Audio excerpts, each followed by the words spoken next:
Good morning बच्चों।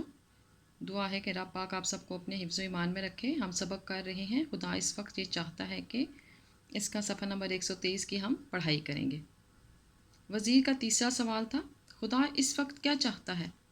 किसान ने कहा, तौबा तौबा, खुदा के बारे में मैं इस हालत में कैसे बात हो सकती है कि तुम एक आला नस्ल के घोड़े पर सवार हो, नहायत कीमती लिबास पहने हुए हो। मैं एक मामूली दर्जे का किसान फटे पुराने कपड़ों में मरियल से गधे पर बैठा हुआ हूँ जो ढिचकू ढिचकू करके चलता है और मुश्किल से दिन भर में 2 कोस फैसला तय करता है। भला इस हालत में मैं खुदा के बारे में क्या बात कर सकता हूँ? मुझे मेरे सवाल का जवाब चाहिए, वज़ीर बोला। अपने सवाल का जवाब चाहते हो तो एक काम करो, किसान ने कहा। वो क्या है? वज़ीर ने पूछा। ये कि तुम घोड़े पर से नीचे उतरो, अपना लिबास मुझे दो और मेरे कपड़े तुम पहनो और इस गधे पर सवार हो जाओ। फिर मैं तुम्हारे सवाल का जवाब देने के काबिल हो सकता हूँ। मैं तुम्हें बताऊँगा कि खुदा इस वक्त क्या चाहता है। वज़ीर घोड़े से उतर आया। किसान ने वज़ीर का लिबास पहना। वज़ीर ने किसान के कपड़े पहने और गधे पर बैठ गया। किसान ने झट गधे पर से बोरी उठाई और लपक कर वज़ीर के घोड़े पर सवार हो गया।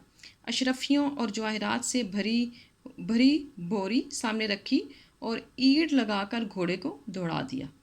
जाते जाते उसने वज़ीर से कहा, खुदा इस वक्त ये चाहता है कि मैं तुम्हारा लिबास पहने इस शानदार घोड़े पर सवार होकर बादशाह की अता की हुई दौलत के साथ अपने गांव वापस जाऊं और तुम मेरे कपड़ों में मलबूस इस गधे पर बैठकर दरबार में लौटो। समझ गए?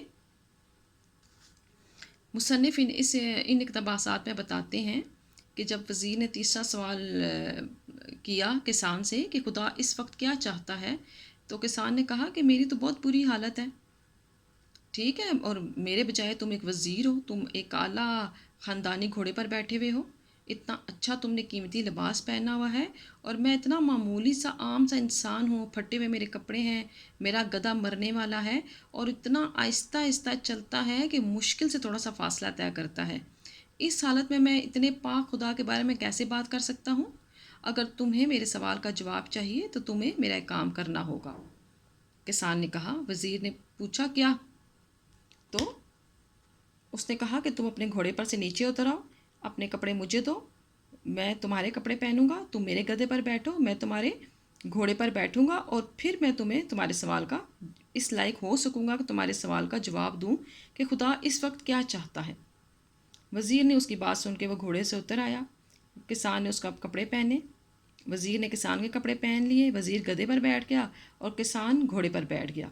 किसान ने जल्दी से अपनी बोरी जो जवाहरात वाली थी उठाई और घोड़े पर रखी, ठीक है, और फिर उसने अपने पाँव से घोड़े को इशारा दिया भागने का और जब वो चला गया तो जाते जाते उसने कहा वज़ीर से कि खुदा इस वक्त ये चाहता है कि मैं तुम्हारा लिबास पहनूं, तुम्हारे शानदार घोड़े पर बैठूं और बादशाह की दी हुई दौलत के साथ अपने गांव चला जाऊं और तुम मेरे कपड़े पहनो और गधे पर बैठकर दरबार चले जाओ।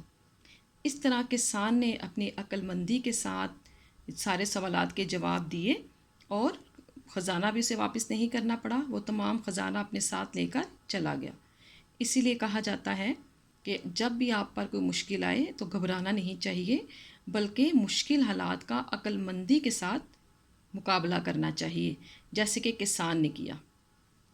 मुश्किल अल्फाज के मायने हैं